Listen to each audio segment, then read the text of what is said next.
Hello and welcome to S&P Global Sustainability Matters. I'm your host, Mona Naqvi, bringing you the latest in the business, expert insights, and cutting-edge solutions on sustainability matters for investment professionals. Today, we're going to be talking about the foundation of so much of ESG capital allocation in the markets today, and that is information. Specifically, we're going to uncover what it is that makes an ESG data set useful for an investment purpose and how investors should go about selecting the data they use. Joining me is special guest Anne Simpson. She's the Global Head of Sustainability at Franklin Templeton, but I'm sure you recognize her name. She's held many coveted roles throughout the sustainable investment landscape, including as the founding chair of the Climate Action 100+. Anne, thank you so much for joining us. My pleasure. Hello, Mona. So Anne, I would be remiss not to start with your remarkable career that you've had to date. So walk me through what it is you've done, especially from the lens of building the standards and driving the overall direction of the sustainable investment industry. Well, it's lovely to be here. And also, as you put it so well, I mean, markets need two things. One, information. That is the oxygen. That's the sort of lifeblood of the markets, is the reliability of information. And as we've all come to appreciate in investment, that we have to widen this lens, this aperture of what we're looking at on risk, the sustainability factors are increasingly important. So then the quality, the quantity, the source, how you integrate that information is really what we're here to talk about today. Why, you know, S&P and other groups are doing such important work. I came into finance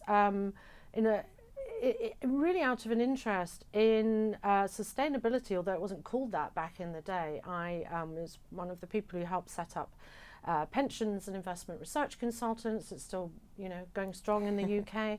One of the first investment advisory firms, which was focusing on the idea that investment's not just about buying and selling, it's also about capital allocation. It's about, you know, we get those tongue twisters, fiduciary duty, but Sure. You're investing other people's money. So there's a social purpose. People are relying upon you to generate those returns, to pay pensions, to pay for mortgages. So I became interested in the way that finance really runs right anything in the economy that we are interested in or we care about, whether it's the sustainable development goals or paying off a mortgage or having some savings for a rainy day, money's going to be at the center of it. So investment has turned out to be this career for me. I worked at the World Bank for a few years after the Asia financial crisis, looking at really the global development agenda and the role of private finance. And I also along the way got drawn into regulatory work. I sat on the SEC Investor Advisory Committee for a while, also the IFRS Advisory Council. We're getting the alphabet soup. So I've come to understand as well that markets need information for sure. That is what allows, you know, the invisible hand in its work deploying capital, pricing risk, allocating capital, even, you know, the work of stewardship. But the visible hand, if you like, of regulation requires that we understand the role of public policy. So in a way, if you're in investment, it's not just a matter of running a spreadsheet and thinking about, you know, numbers. You have to understand quite complex and rapidly evolving topics. I was at CalPERS, it's the biggest pension fund in the United States. And of course, more recently, I've come over into the asset management world at Franklin Templeton, which is an active manager. So not just saying, hey, let's see what the market provides, but deploying client money into an understanding of opportunity. And I think that's very much where we all are on sustainability now, not just doom, gloom and climate crisis, but hey, we're going to actually be able to create value through these new opportunities and the way that the economy is changing. Absolutely. Well, I'm pleased to hear you reference Adam Smith, because one of my favorite quotes I remember from my high school economics was, "It is not from the benevolence of the butcher, the brewer, Indeed. or the baker that we expect our dinner, but from their regard to their own interests." Indeed. And I think that in particular is such a great way to frame the financially material relevance of the ESG conversation. I know you in the past have made some interesting comments that certainly grabbed some headlines with RIP ESG. I want to talk a little bit about that. Yeah. And uncover, is what you intended there to talk more about the sort of financial rigor behind it and using the data in a more investment focus rather than a pure NGO sustainability lens? What is it that you meant precisely by those comments? Yeah, thanks for asking. I was speaking at a PRI, as a wonderful organisation, Principles for Responsible Investment, inspired by work at the UN, United Nations. And I'd written my little remarks on why we needed to introduce finance into this ESG acronym, which PRI, an acronym itself, was promoting ESG. And I had to speed it all up. And so I finished my few remarks and I said, so the question for the room today is, where's the F in ESG? And there was a deadly silence because people thought I was swearing. But of course, that's not the F you meant. No, not that Just F. to clarify for our audience, of course you meant. F for finance, people. You know, mother of 3, you don't swear in front of your children anyway. So where's the F in ESG was the first sort of iteration of this thought. And when I went to CalPERS and thinking about how do we ground this thinking about what matters on the sustainability theme, I said we have to, ESG isn't going to cut the mustard. It's not going to do it as a banner for this new way of thinking.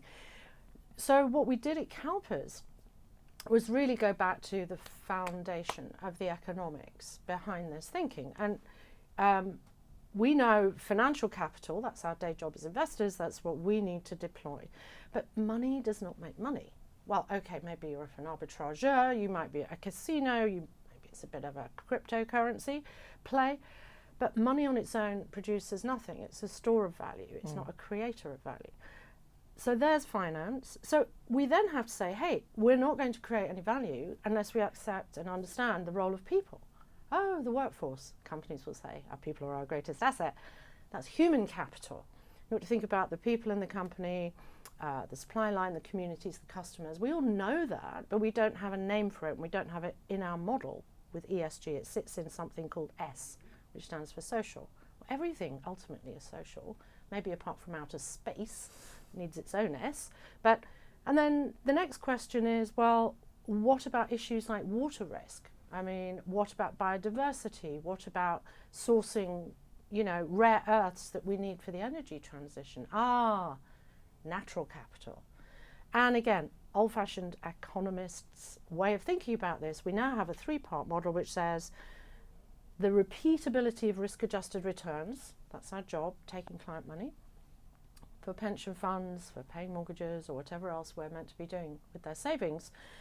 We need a model which is economic. So financial, human and natural capital. Then the question is, if we are deploying the financial capital, then we have to make sure we're having effective management of the human capital and the natural capital in a holistic and integrated model. How do we know what's going on when current reporting requirements barely touch on human capital and almost ignore natural capital? So then we've got our reporting conundrum.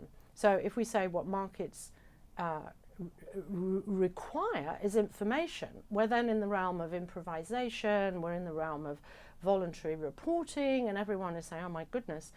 So Anne, it's very interesting to hear you talk about these various different types of capital. And in particular, bringing it back to the data story, I feel like, and you've been on many regulatory bodies and you've helped drive some of these standards, but fundamentally what we're looking at is ESG information as supplementary to the existing financial reporting ecosystem. And it's adding value that allows you to properly price externalities, to properly think through these various different forms of capital. Yeah. So when it comes to the data itself, what value add does ESG information provide to your standard investment decision-making process? How important is it where that data is coming from? Does it matter to you that it's not necessarily always coming from mandatory disclosures? What are your thoughts on that? Yeah, I mean, there's a great old American turn of phrase on this, and the quip goes, garbage in, garbage out.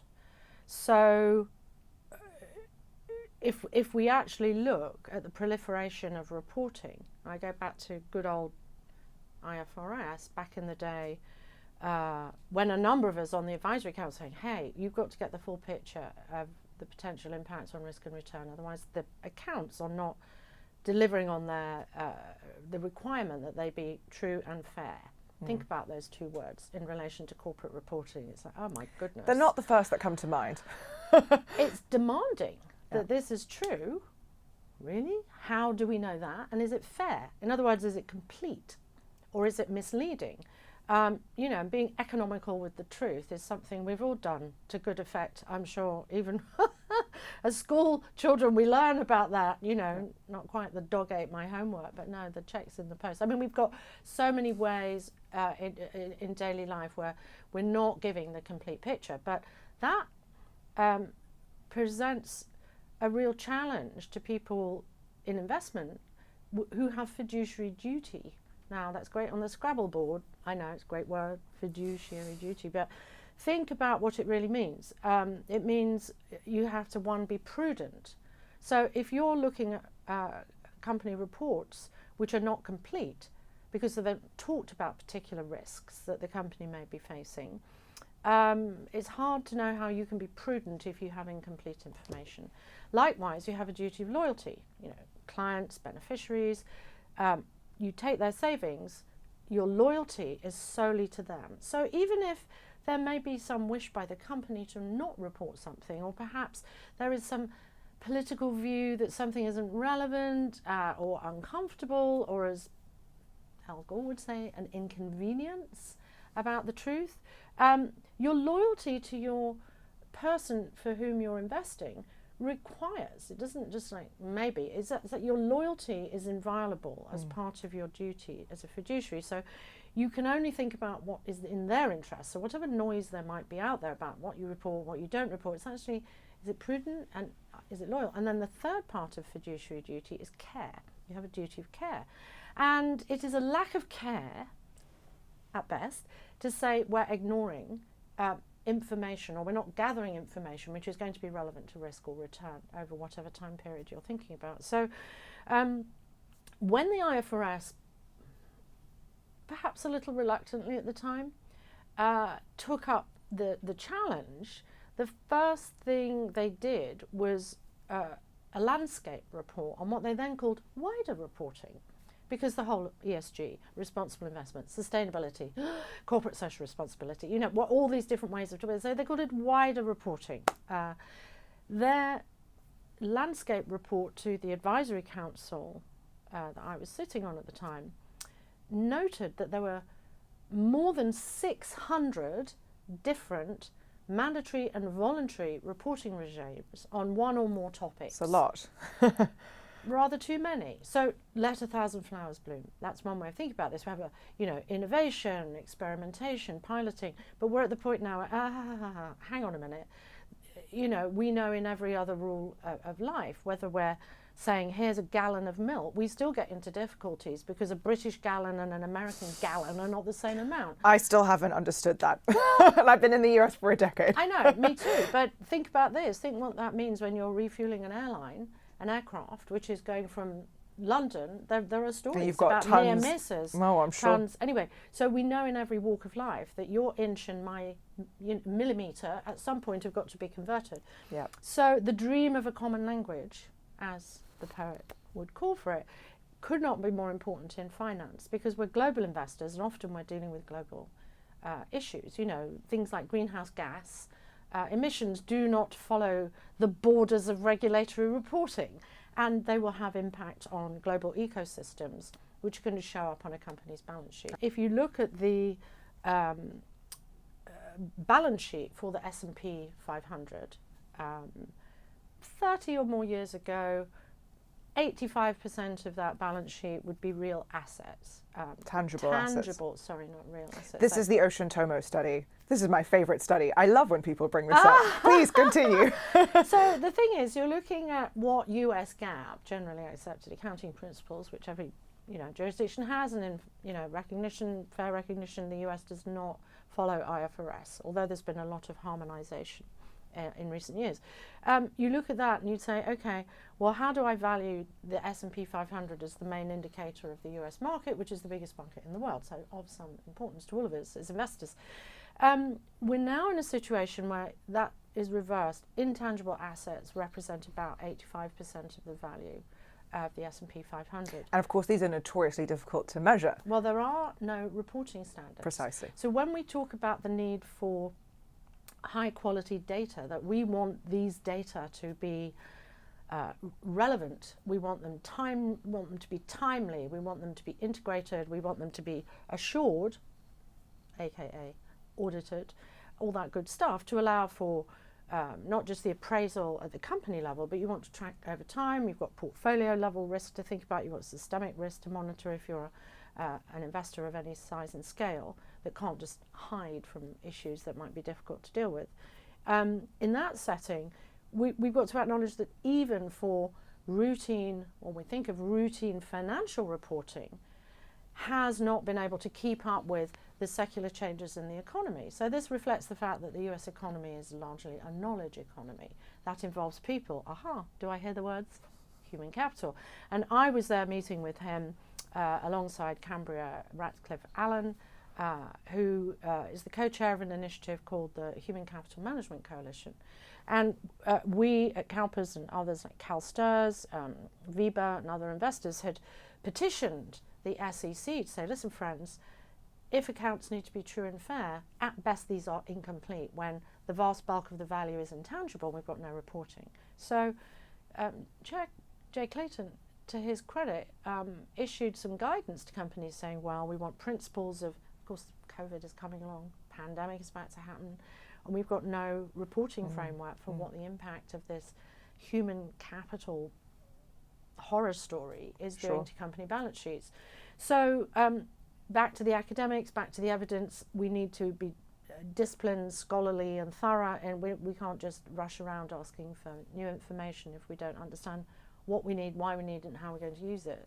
But the petition has now prompted work by the Investor Advisory Committee at the SEC, where I was sitting on that at the time, which made recommendations on, drawn from research, what matters to risk and return. And here are the broad categories. And we need standardized reporting, because otherwise companies don't have guidance on what they should and shouldn't be putting forward. So for us at S&P Global, we have our corporate sustainability assessment, which is how we collect and verify information from companies.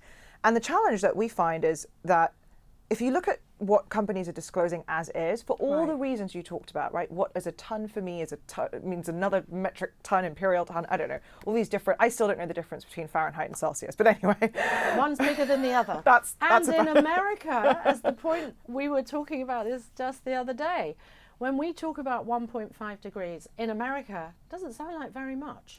Exactly, that's another good point. If you put it into Fahrenheit, it's a heck of a lot more. Sure. And we're not talking in terms that people can understand. Like, what happens to soil at 2 degrees warming in Celsius, never mind Fahrenheit? It turns to dust.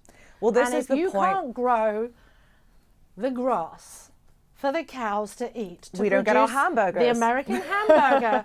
And why aren't we talking about the existential risk to the American hamburger in a unit of measurement that Americans are familiar with? The whole premise of the supply chain risk and the whole, this is what actually makes this stuff financially material. Indeed. But just, again, talking about the way, in terms of the data from companies, you raised some really good points about not speaking the same language. And so what we end up finding is that if you take companies' disclosure as is, oftentimes they're not always talking about the same thing. Like, they might think they're both reporting, one company to another, reporting the same level of scope 1 and 2 and 3 emissions. Right. But actually, when we do our due diligence, we find that there's a lot that needs to be corrected.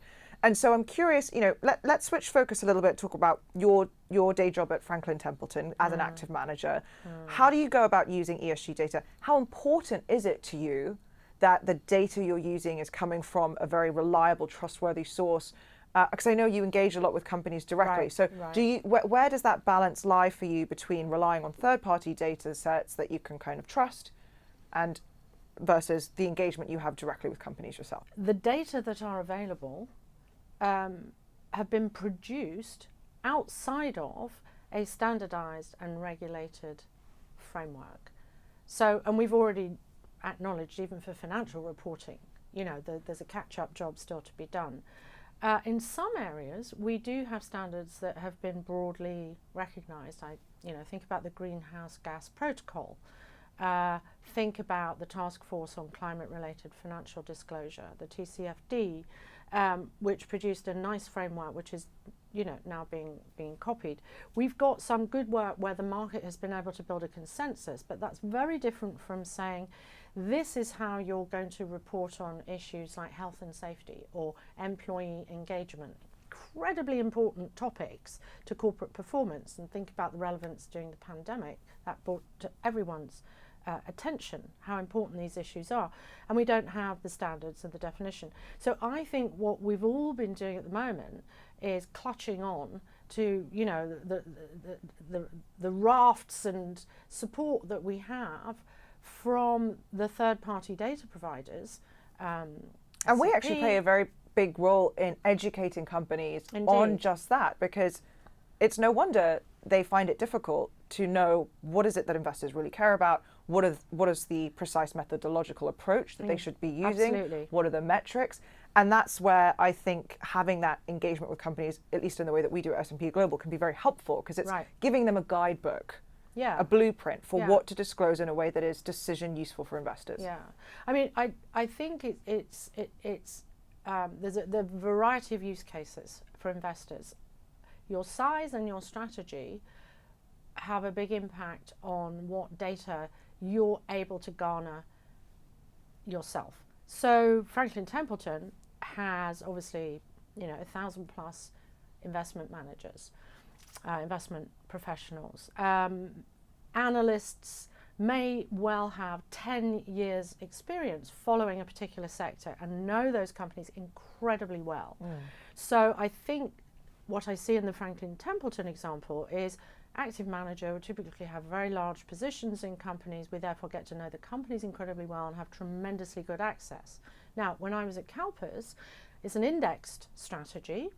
You know, at one point when we were first trying to understand the risks that were hidden, that were buried in the portfolio, we found of the 10,000 companies that we had in our public equity portfolio of the day, 100 of those companies, just under 100, were responsible for 85% of the emissions. And therein was the genesis of the Climate Action 100. Of Climate Action 100 Plus. Now, that was where the data were enabling us to shine a light, even though we had the greenhouse gas protocol, scope 1, scope 2, scope 3 is complicated, scope 4 is down everyone's mind, needs to be designed. But the point here is what we were able to do was take 3 data sets, including at the time S&P.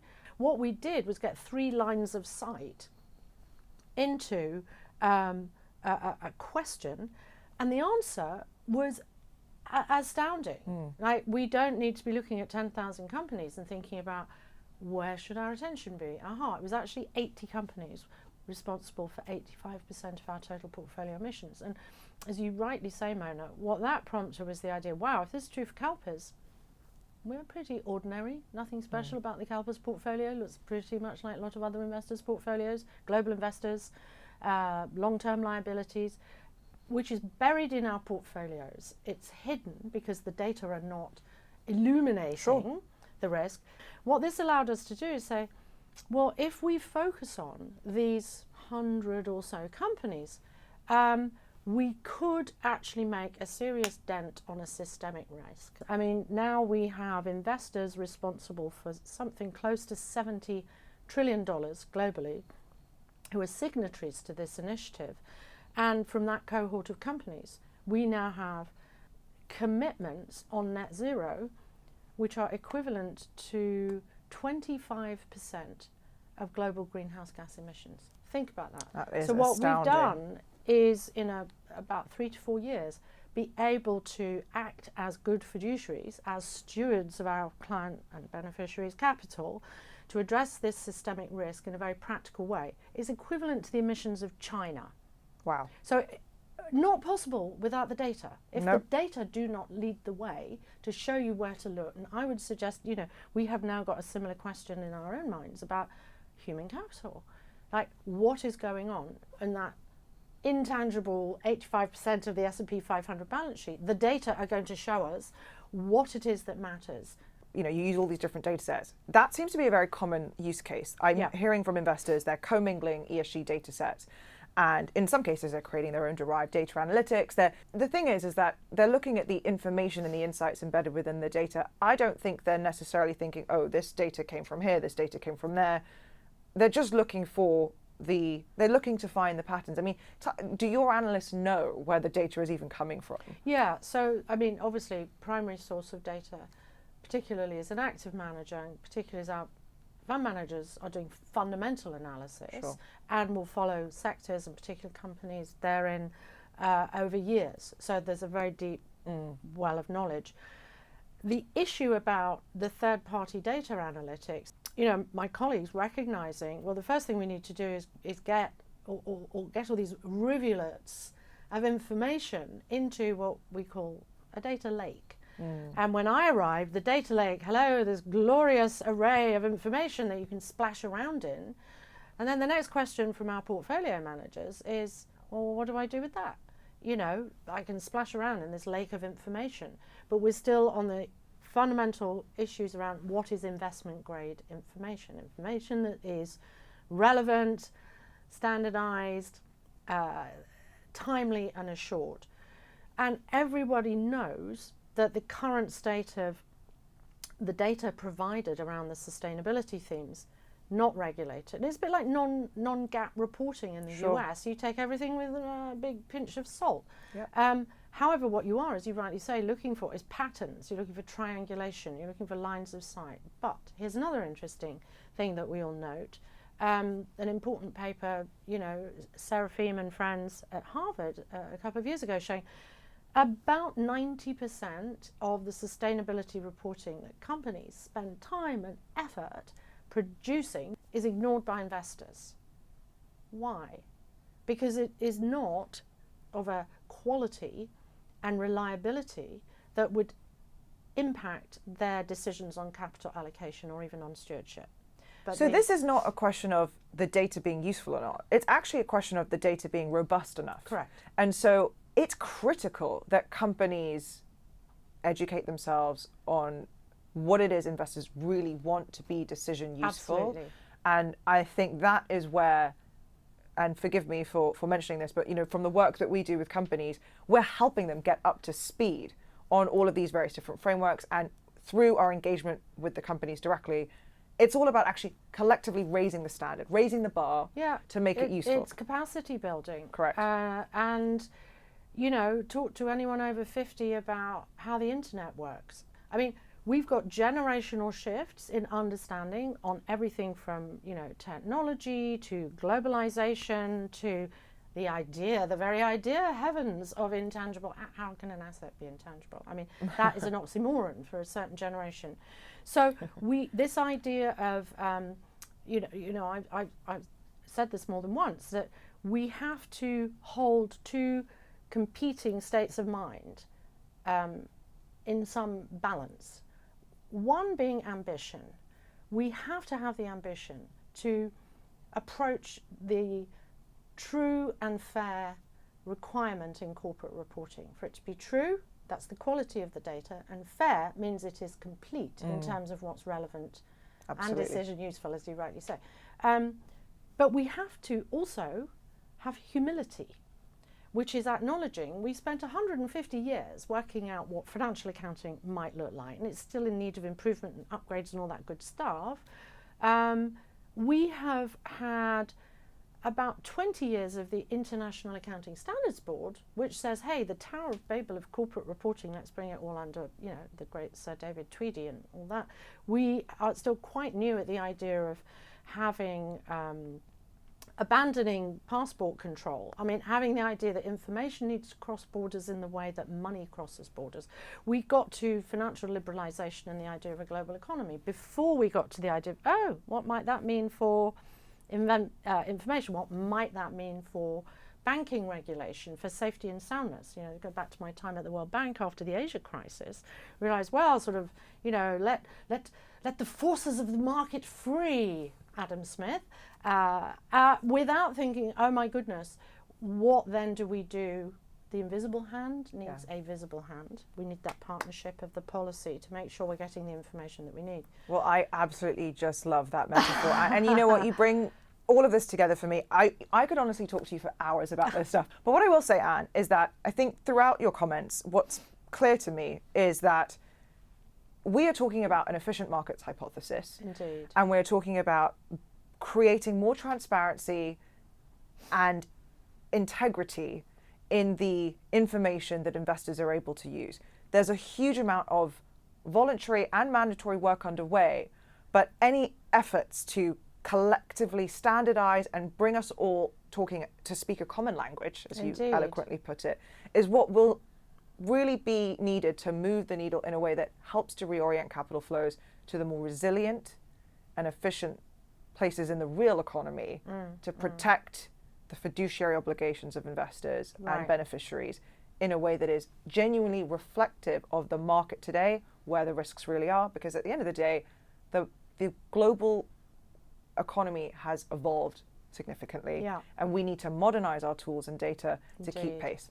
Indeed. Well, Anne, thank you so much for joining us. Such a pleasure to speak to you. I honestly could talk to you for hours. Thank you so much. Thank you for having me. My pleasure. Joining us next will be Robert Dorneau. He is the Global Head of ESG Corporate Engagement with companies for our S&P Global Sustainable One group here at S&P Global. He's going to talk to us a little bit more about how we research and collect information and help provide it to investors like Anne and so many others in the market to inform their decisions. Don't go anywhere. See you in a bit.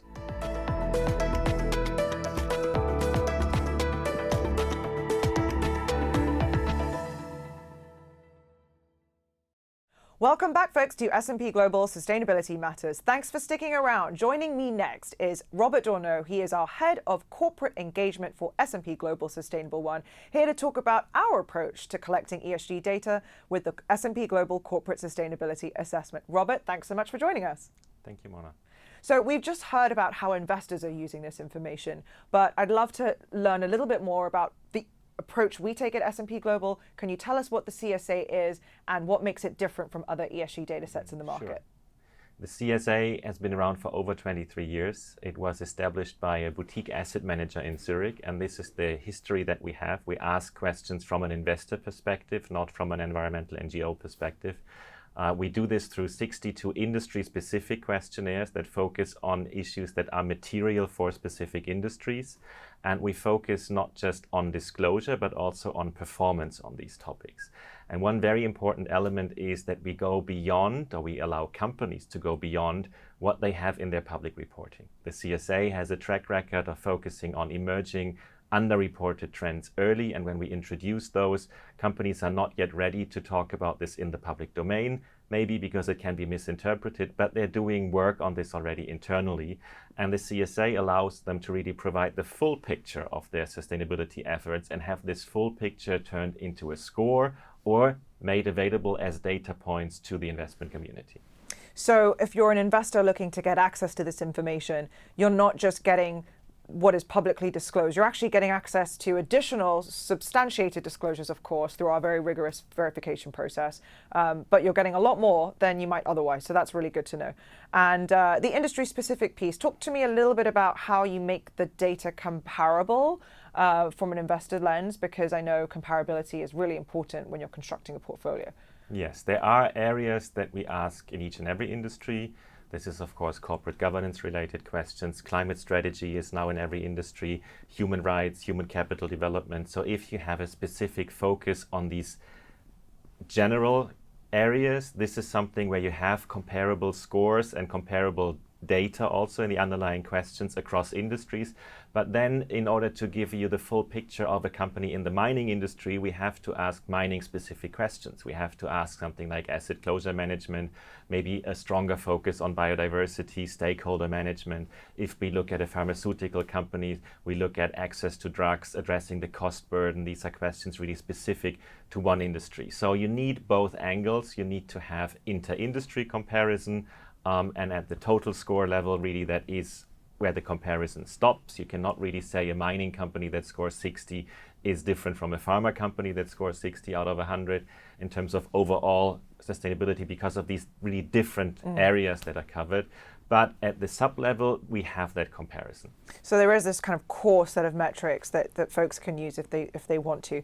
Other than also portfolio construction, which of course is a key output of all of the data that we provide to the investment community, what else do investors typically use this information for? I mean, are they using it to engage with companies through stewardship efforts? And how does our approach differentiate from others that might actually support that conversation?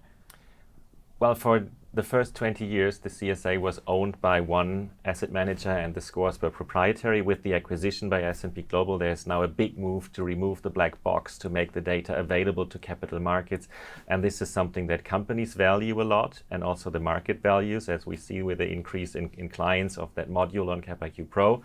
And what we hear from companies is that 75% that actively participate, out of the 3,000 companies that actively participate, they say that they increasingly hear from investors about the scores and the data in their discussions, and that they also proactively use that information when talking to investors.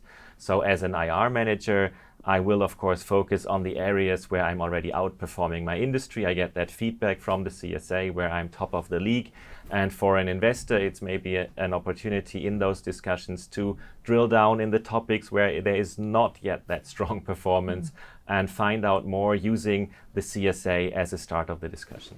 So in many respects, the CSA is sort of a blueprint guidebook to help inform not just the companies that are filling it out and also learning about what is material and of relevance to investors in their given industry, but also it's equipping the investors to have the right metrics behind them to have the proper conversations. Robert, I'm curious also, to what extent do you think the data that we get from the CSA differs to what is publicly reported, and what do we do to make sure that it's different? The data undergoes a rigorous verification process, and we have, whenever we ask questions, we know what we are looking for.